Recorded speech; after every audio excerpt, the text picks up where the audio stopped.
오늘 읽으신 본문 미가서 3장 1절로 12절 말씀을 중심으로 해서 경청해야 할 하나님의 말씀이라고 하는 제목으로 함께 말씀을 나누기를 원합니다. 한번 따라해 볼까요? 경청해야 할 하나님의 말씀. 하나님의 말씀, 경청해야 할 하나님의 말씀이라고 하는 거예요. 사람이 인간관계를 하면서 대화를 빼놓을 수가 없는데요. 대화 중에서 이 듣는 것이 참으로 중요합니다. 우리가 잘 들어야 합니다. 그래야 잘 대답할 수 있고요. 그래야 서로 간에 오해가 없게 되지요. 그래서 이 대화를 효과적으로 잘 할 수 있는 방법 중에 가장 중요한 것이 바로 경청이라고 하는 것입니다. 그래서 이 경청이라고 하는 것은 한자어인데요.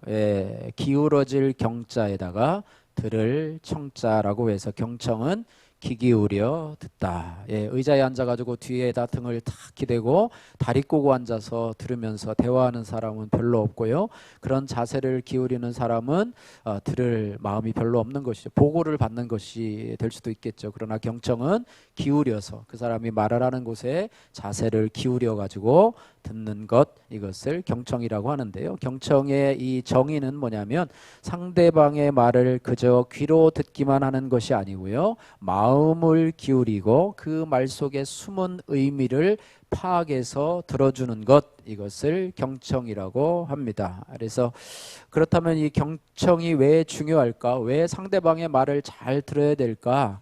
만약에 다른 사람의 말을 경청해서 잘 듣지 않는다고 하면 그 대화를 통해서도요, 주관적인 생각으로 독단적인 해석을 하고 또 독단적인 결정을 하게 될 수 있습니다. 또 자신이 원하는 것만 바라보고 추구하게 된다는 것이죠. 그래서 그런데 이 경청은요, 말하는 것처럼 그렇게 쉽지 않습니다. 생각보다 어렵습니다. 경청을 잘하려면 최대한 대화 중에 자신을 내세우지 않고 상대방의 말에 집중해야 하고 눈을 맞추며 상대방의 말에 맞는 리액션도 해야 돼요. 그래요? 아이고 그랬군요. 아이고 그런 일도 있었군요. 라고 하면서 적당하게 추임새도 집어넣어야 되는데 엉뚱한 데서 막 그러면 또 그것도 대화를 단절하는 그런 요소가 되죠. 또 상대방의 말을 끊지 않는 적절한 부분에서 질문도 던져야 되고 또 끝까지 말을 잘 들어야 되고 또 그분의 의도가 무엇인지를 중간중간 점검하면서 이런 말씀이시죠? 라고 하면서 하고 대화가 끝났을 때는 이런 의도로 말씀하신 것들을 한번 확인하고 하는 것이 참 중요하다고 하는 것입니다. 그래서 충분한 훈련과 연습이 필요한 부분이 바로 경청이 아닌가. 이것이 인간관계에서 특별히 대화에서 참 중요한 부분이라고 생각이 됩니다. 우리 성도들은요, 이 사람과의 관계 이외에 위로 하나님과의 관계가 있잖아요. 그래서 하나님과의 관계에 있어서도 경청하는 것이 참으로 필요하고 이것이 있어야 하나님의 뜻을 잘 이해하고 또 그분의 의중을 잘 파악해서 순종할 수 있는 그런 기본이 되기 때문에 경청을 잘하고 순종을 하면요, 우리의 신앙이 성장하게 되고 하나님과의 관계도 친밀한 관계를 유지할 수 있다라고 하는 것입니다. 그래서 하나님께서는요, 태초에 말씀으로 천지를 창조하셨어요. 그래서 하나님은 곧 말씀이십니다. 그래서 이스라엘 백성들에게도요, 늘 말씀하실 때 샤마 이스라엘, 이스라엘아 들으라, 이런 말씀을 많이 하세요. 또 신약 성경에도 보면은요, 믿음은 들음에서 나며 들음은 그리스도의 말씀으로 말미암느니라, 이렇게 말씀하셔서 우리의 들음이 얼마나 중요한지를 알 수가 있습니다. 이 어린아이들이 태어나면요, 처음부터 태어난 지 한 열흘부터 말하는 것이 아니잖아요. 그죠? 계속 듣기만 하잖아요. 듣기만 하고 눈 껌뻑껌뻑 하면서 얘가 진짜 말을 알아듣기는 하나, 이렇게 하면서 하다가 한 1년 정도 지나고, 또 빠른 아이들은 돌 전에도 엄마 아빠 얘기하는 아이들이 있고 또 이야기하는 아이들이 있는데 어쨌든 1년 정도 이렇게 듣는 것이 누적되다 보면 그것이 말로 나와서 이제 말을 할 수 있게 되는 것을 우리가 통해서 우리가 듣는 것이 얼마나 중요한 것인지 이것을 알아야 됩니다. 그래서 기록된 하나님의 말씀으로 들어야 되고 또 우리 안에 계시는 내주에 계시는 성령님의 음성을 들어야 되고 또 자신의 내면으로부터 오는 양심의 소리도 또 자연으로부터 하늘과 땅으로부터 다른 사물이나 또 일상에서 경험하는 사건들 또 사람들로부터도 우리가 배우고 또 듣는 그런 훈련들을 잘 해야 한다고 하는 것이지요. 그래서 오늘 제목 다시 한번 따라해 볼까요? 경청해야 할 하나님의 말씀. 여러분들 하나님의 말씀을 잘 경청하시기를, 또 여러분 주위에 계시는 또 남편과 아내, 또 직장 동료들의 말, 이것을 잘 경청하셔서 좋은 인간관계, 또 위로는 좋은 하나님과의 관계를 유지하시는 행복한 신앙생활, 행복한 삶을 사시는 여러분들 되시기를 주님의 이름으로 축복합니다. 예, 오늘 요절 말씀이라고도 할 수 있는데요. 오늘 9절 말씀을 보면은요, 미가 선지자가 이 부분에 대해서 잘 들어야 된다. 하나님의 말씀을 너희가 좀 잘 들어라. 이런 부분들을 말씀하고 있는데요. 오늘 9절 말씀 같이 한번 읽어보도록 하겠습니다. 야곱 족속의 우두머리들과 이스라엘 족속의 통치자들, 곧 정의를 미워하고 정직한 것을 굽게 하는 자들아, 원하노니 이 말을 들을지어다. 할렐루야.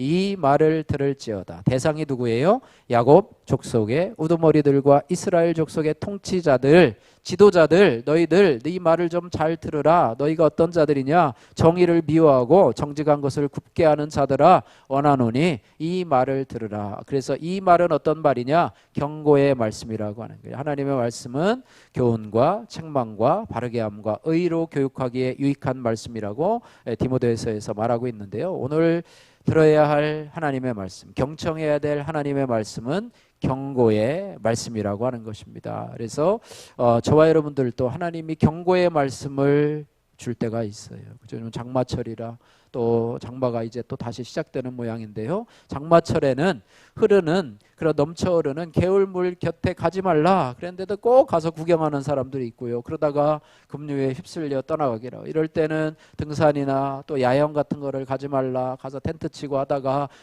위에서 계곡에서 물이 불어나서 하다가는 텐트도 떠내려가고 위험하다, 이런 경고의 말씀을 들어야 되고 해야 되는데, 그렇지 않다가 사고를 당하고 떠내려가는 경우도 많이 있고요. 그죠? 예, 신앙생활에서도 이런 부분은 좀 주의하라라고 주님께서 경고의 말씀을 주시는데도 그 말씀을 그냥 귀등으로도 듣지 않다가 어려움을 당하고 세상으로 세상의 유혹에, 죄의 유혹에 빠져가는 경우도 많이 있다라고 하는 거예요. 그래서 오늘 본문 말씀을 통해서 우리가 주님의 어떤 경고의 말씀을 경청해야 될지 세 가지로 한번 살펴보면서 우리 자신을 점검해 보기를 원합니다. 첫 번째, 우리가 경청해야 될 하나님의 경고의 말씀은 정의롭게 살라는 주님의 말씀을 경청해야 합니다. 한번 따라해 보실까요? 정의롭게 살라. 예, 전에 예전에 노태우 대통령이 정의사회 구현 이런 말을, 정의란 말을 참 많이 썼던 것 같아요. 제가 학생 때도 정의로운 사회를 만들자 이러면서 했는데, 요즘은 이 정의라는 말이 별로 없어진 그런 사회를 살고 있는 것 같고, 그런 구호를 외치는 그런 정치인들도 별로 없는 것 같아요. 그러나 하나님은 이스라엘의 지도자들에게, 물론 종교 지도자들도 포함해서 정의롭게 살라라고 말씀해 보고 있습니다. 1절 말씀 같이 한번 읽어 보도록 하겠습니다. 1절 말씀 같이 읽습니다.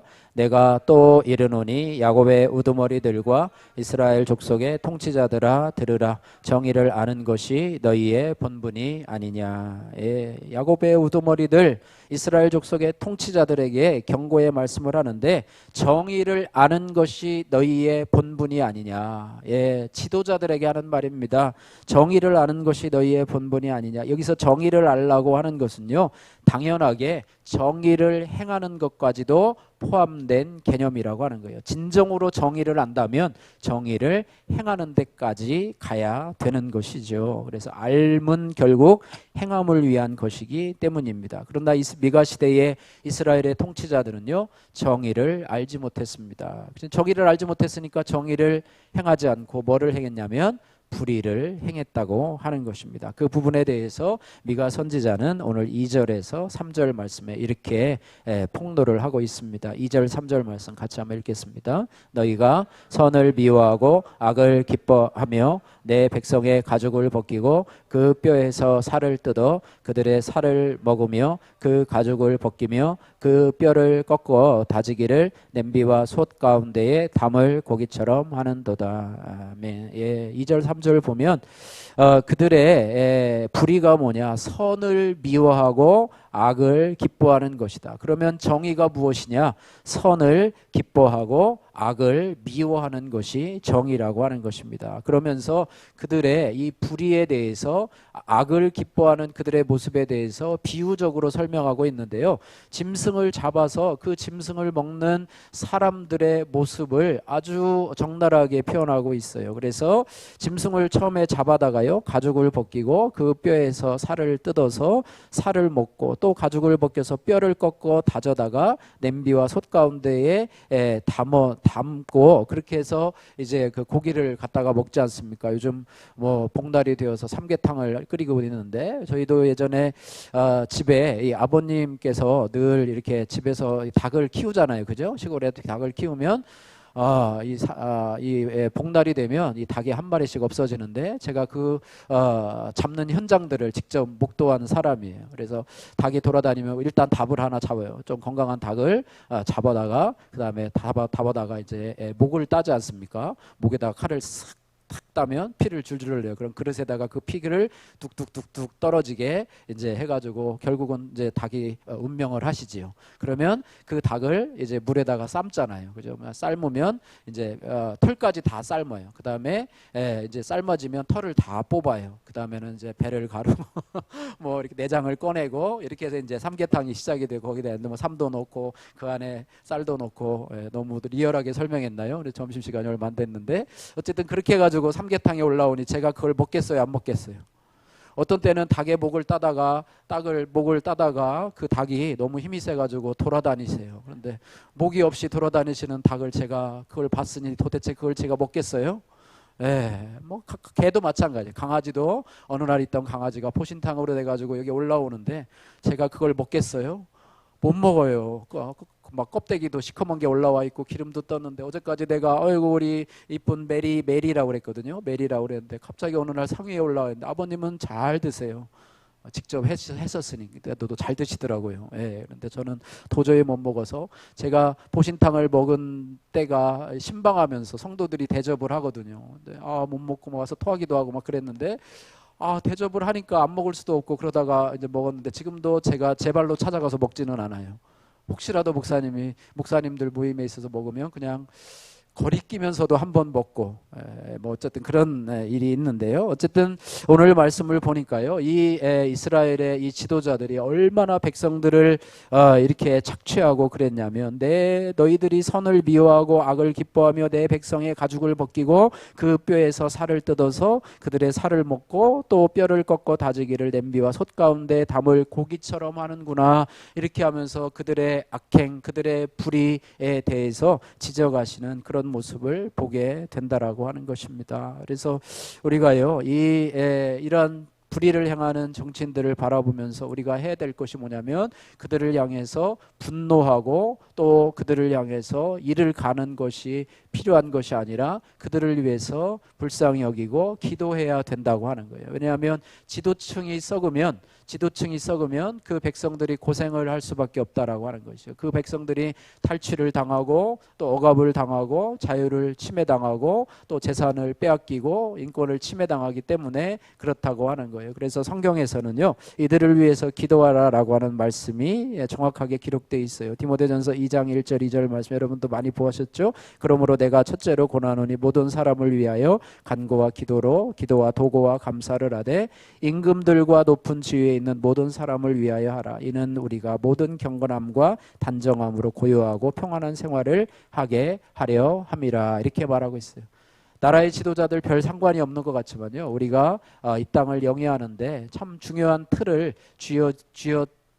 쥐어잡고 하는 것이기 때문에 우리가 그들을 위해서 기도해야 돼요. 우리가 조금 전에도 공동체 기도문, 또 우리 자녀를 위한 기도문, 나라와 지도자를 위한 기도문을 했는데요, 이 지도자는 대통령 한 사람을 위해서 기도하는 게 아닙니다. 우리 국회의원들과 또 뭐 장관들과 또 고위층에 있는 지도자들, 또 각 단체장들을 위해서 전체를 포함하는 개념이에요. 그래서 그들을 위해서 우리가 새벽도 기도하고 또 매 예배 시간마다 기도하는데, 이것이 하나님이 기뻐하시는 기도라고 생각이 됩니다. 그래서 하나님께서 이 기도를 들어주시고 이 나라의 지도자들이 오늘 얘기한 것처럼 정의를 위해서 살아가며, 할렐루야, 정의롭게 살아가며 그 정의롭게 살아갈 때에 밑에서 그 통치와 지배를 받는 백성들이 편안하게 살아갈 수 있다라고 하는 것을 우리가 기억해야 할 것입니다. 오늘 본문의 미가 시대의 타락한 지도자들과 같이 되지 않고 정의를 알고 행하는 지도자들이 될 수 있도록 여러분 저희들이 기도하시기를 주님의 이름으로 축복합니다. 그래서 결국에 그들은 하나님의 정의로운 심판을 받게 됩니다. 불의를 행하는 자는 그들은 심판을 받지 않고 그들은 그것이 나름대로의 성공이라고 생각을 하고 나름대로 정치를 잘하고 자신들의 재산을 불려가서 그 후손들에게 재산을 물려준다고 해서 나는 잘 살았다라고 할지 모르지만 불의를 행하는 저들에게는 하나님의 심판이 있다는 것을 기억해야 될 것입니다. 그래서 4절 말씀 같이 한번 보겠습니다. 그때에 그들이 여호와께 부르짖을지라도 응답하지 아니하겠고 그들의 행위가 악했던 만큼 그들 앞에 얼굴을 가리시리라. 예, 하나님이 안 계시면은요 불의를 행하는 지도자들 앞에서 정말로 처벌할 사람이 없죠. 감옥에 집어넣는다고 해도 또 나오니까 어쨌든 불의를 행하는 자에게 정의롭게 심판하시는 하나님이 계시기 때문에 이것을 여러분이 분명히 기억하셔서요. 내가 그들을 심판하는 게 아닙니다. 나는 그들을 심판할 수도 없어요. 내가 욕한다고 그들이 꼼짝도 하지 않아요. 그러나 하나님이 심판하시기 때문에 할렐루야. 공의를 행하시는 하나님, 정의를 행하시는 하나님의 심판이 그들에게 있다라고 하는 것입니다. 아모스 선지자 여러분 아시죠? 아모스 선지자가 남긴 유명한 명언이 있는데요. 그게 뭐냐면 한번 따라해 보세요. 공의를 물같이, 정의를 하수같이. 예, 이 공의를 물같이 정의를 하수같이 아모스서의 가장 핵심되는 말인데요. 어쨌든 이 시대도요. 미가 시대의 이 지도자들처럼 아주 타락한 시대를 살고 있었습니다. 그 당시에도 이스라엘 지도자들은 온갖 뇌물과 착취를 통해서 민생이 더욱 피폐하게 되었다라고 하는 거예요. 그래서 아모스 선지자는요. 당시 지도자들, 특별히 종교 지도자들 향해서 뭐라고 그랬냐면 모든 단옆에서 저당 잡은 온 위에 누우며 저희의 시내 전에서 벌금으로 얻은 포도주를 마심이라 이렇게 했고요. 또 은을 받고 인을 팔며 신 한 켤레로 뇌물을 받고 궁핍한 자를 팔며 가난한 자의 머리에 있는 티끌까지 탐내는 그들의 횡포는 하늘을 찌르는 듯했다 이렇게 폭로를 했고요. 공법을 쓸개로 변하게 하고 정의를 쓰레기같이 땅에 버렸으며 진실한 선지자들의 입을 막음과 동시에 저들로 하여금 타락의 길을 걷도록 유인까지도 했다라고 하면서 아모스 선지자는 동일하게요. 백성들의 두려움과 종교 지도자들을 향해서 입에서 불을 뿜듯이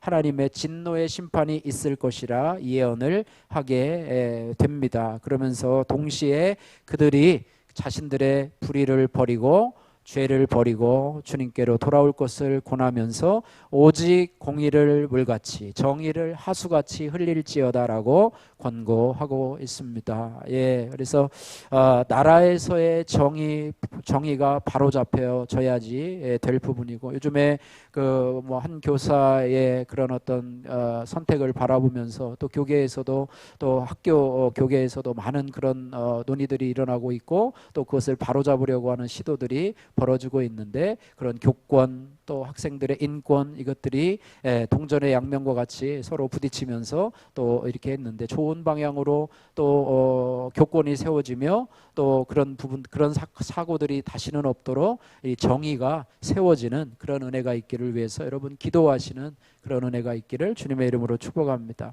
또 가정 내에서도요 이 정의라는 단어를 우리가 살 수 있어요. 무슨 목사님 가정에서 무슨 정의가 있나요?라고 할 수 있지만은요 여러분 가정 안에서도 부부간에 또 부모와 자녀간에 정의가 이루어질 수 있는데 가정에서 정의란 것은 무엇이냐면 가족 구성원 간에 서로 따라해보세요. 존중하고 배려하며 상호작용하면서 그렇게 하면서 함께 살아가는 것이죠. 여러분 가정 안에서도 폭력이 있잖아요. 그죠? 가정 안에서도 부모가 자녀에게 학대하고 또 폭력을 행하고 요즘엔 자녀들이 또 부모를 고발하고 이런 일도 또 있잖아요. 그죠? 그런 일들도 있는데 가정 안에서도 불의가 있을 수 있고 또 폭력이 있을 수 있다는 거예요. 여러분 가정 안에서도 정의가 이루어질 수 있도록 할렐루야. 내가 부모로서의 권력을 가지고 자녀에게 강요하고 억압하는 그런 것이 아니고, 또 자녀도 부모에게 있어서 부모를 존중하고 존경할 수 있는 그런 가정이 행복한 가정이 될 수 있고, 나라도 이런 것이 지도자와 또 백성들이 이러한 상호관계가 있을 때 이 백성들은 지도자들을 존경하고 또 지도자들은 백성들의 삶을 존중하고 저들의 어려움들을 해결할 수 있는 이런 나라가 된다면 바로 공의가 물같이 정의가 하수같이 흘러가는 그런 이 나라와 민족이 될 줄로 믿습니다. 두 번째로요, 우리가 주님의 어떤 경고의 말씀을 경청해야 하냐면 한번 따라해 보세요. 욕심을 가지치기 하라. 네, 오늘 5절에서 8절 말씀인데요. 욕심을 가지치기 하라. 우리 과수원하시는 분들은 가지치기를 잘 해야 한다고 합니다. 그래서 이제 가지가 막 자라날 때 불필요한 가지들을 잘라내지 않으면요, 그것에 열매가 맺히긴 맺혀요. 근데 따먹을 수 없는 열매가 맺히고 정작 잘 맺혀야 될 열매가 없도록 이 영양분을 다 뺏어 먹는 역할을 하기 때문에 가지치기를 해야 되고, 또 열매가 이렇게 맺히기면은요, 열매가 많이 맺혔다고 좋아할 게 아니고요, 그 중에서도 솎아내야 된다. 적과라는 말을 쓰시더라고요. 그래서 적과를 잘 해야지만이 그 중에서도 이렇게 열매가 200개가 열렸으면 내가 100개를 솎아내야지만이 100개의 좋은 과실을 얻을 수 있는 것처럼, 우리의 신앙생활에 있어서도 이 욕심이라고 하는 불필요한 가지를 쳐내야 할 것이라고 경고의 말씀을 오늘 이스라엘의 지도자들과 또 지도층에게 우리 미가 선지자가 말씀을 하고 있는데요. 미가 선지자는요, 이 미가 선지자는 그 당시의 선지자들을 두 부류로 구분을 하고 있는데요. 한 부류는 자기 배를 채울 욕심으로 충만하고 예언을 악용하는 사람들로 그렇게 하고 있는데요. 오늘 5절에서 7절 말씀에 이들에 대해서 설명을 하고 있습니다. 5절에서 7절 말씀 같이 한번 읽겠습니다. 내 백성을 유혹하는 선지자들은 이에 물 것이 있으면 평강을 외치나 그 입에 무엇을 채워주지 아니하는 자에게는 전쟁을 준비하는도다.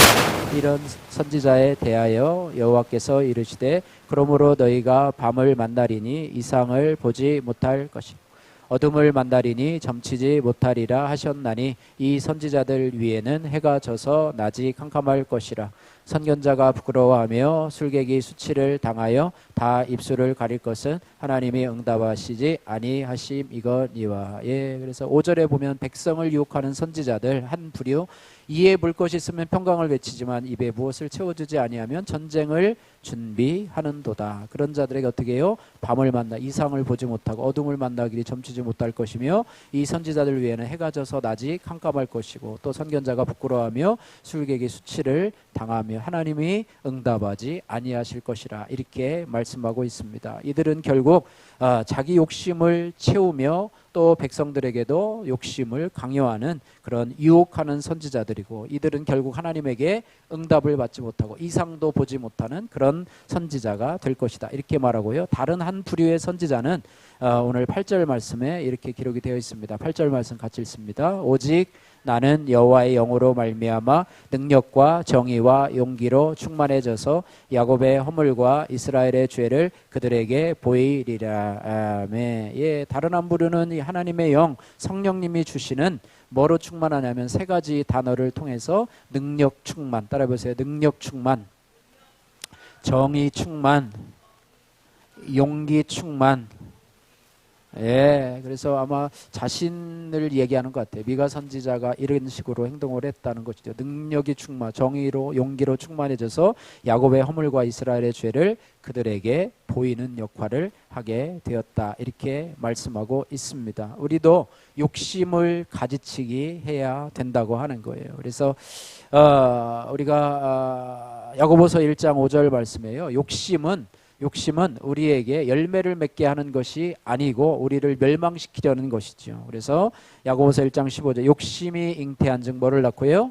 죄를 낳고 죄가 장성한즉 사망을 낳느니라. 이렇게 말씀하고 있습니다. 그래서 욕심이 그대로 자라도록 내버려 두면, 그것을 잘라내지 않고 가지치기를 안 하면 욕심이 잉태한즉 뭐를 낳아요? 죄를 낳고 죄가 장성한즉 사망을 낳느니라 이렇게 말해요. 그래서 욕심은 우리가 가야 할 영생의 방향과는 전혀 다른 부류의 종류이기 때문에 우리 안에 욕심이 있는가, 우리 안에 욕심이 지금 자라도록 내버려 두고 있는가, 더 많이 가지려고 하고 더 많은 것들을 소유하려고 하고 더 많은 것들을 움켜쥐려고 하는 그런 것들이 우리 안에 있지는 않은가, 또 여러 종류의 그런 우리 안에 다양한 그런 욕심들이 내 안에서 자라고 있지는 않은가, 이것들을 우리가 어떻게 알 수가 있냐면 하나님의 말씀을 통해서 우리 자신의 욕심을 드러내 줄 때 그것들을 발견해야 되고 또 그것들을 잘라낼 수 있어야 될 줄로 믿습니다. 또 하나 우리가 다른 사람들과 나의 욕심들을 공유하면서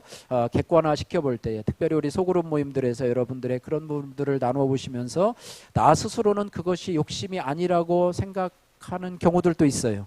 예, 그런데 다른 사람들과 대화를 나눠보다 보면 그것이 욕심이라는 것이 드러나게 되는 경우도 있습니다. 그래서 욕심을 가지치게 하게 되고 절제하게 될 수 있다는 것이죠. 그래서 내 욕심을 다른 사람과 공유할 때 하는 것이죠. 욕심을 떨쳐내는 것은 혼자서 하는 일이 아니고 서로 대화를 나누면서 이해하고 공감받을 수 있다는 것입니다. 그래서 사람이 미혹되는 것은 욕심에 미혹되는 것입니다. 그래서 내 속에 있는 욕심을 하나님의 말씀을 통해서 또 다른 사람, 믿음의 사람들과의 대화를 통해서 우리가 가지치기를 할 때 우리가 주님이 기뻐하시는 삶을 살게 될 수 있다라고 하는 것입니다. 이 지도자들이요, 욕심으로, 이스라엘의 지도자들이, 미가 시대의 이스라엘의 지도자들이 욕심으로 충만해서 하나님의 벌을 받게 되는 것인데요, 우리가 욕심을 잘 가지치게 하시는 여러분들 되시기를 주님의 이름으로 축복합니다.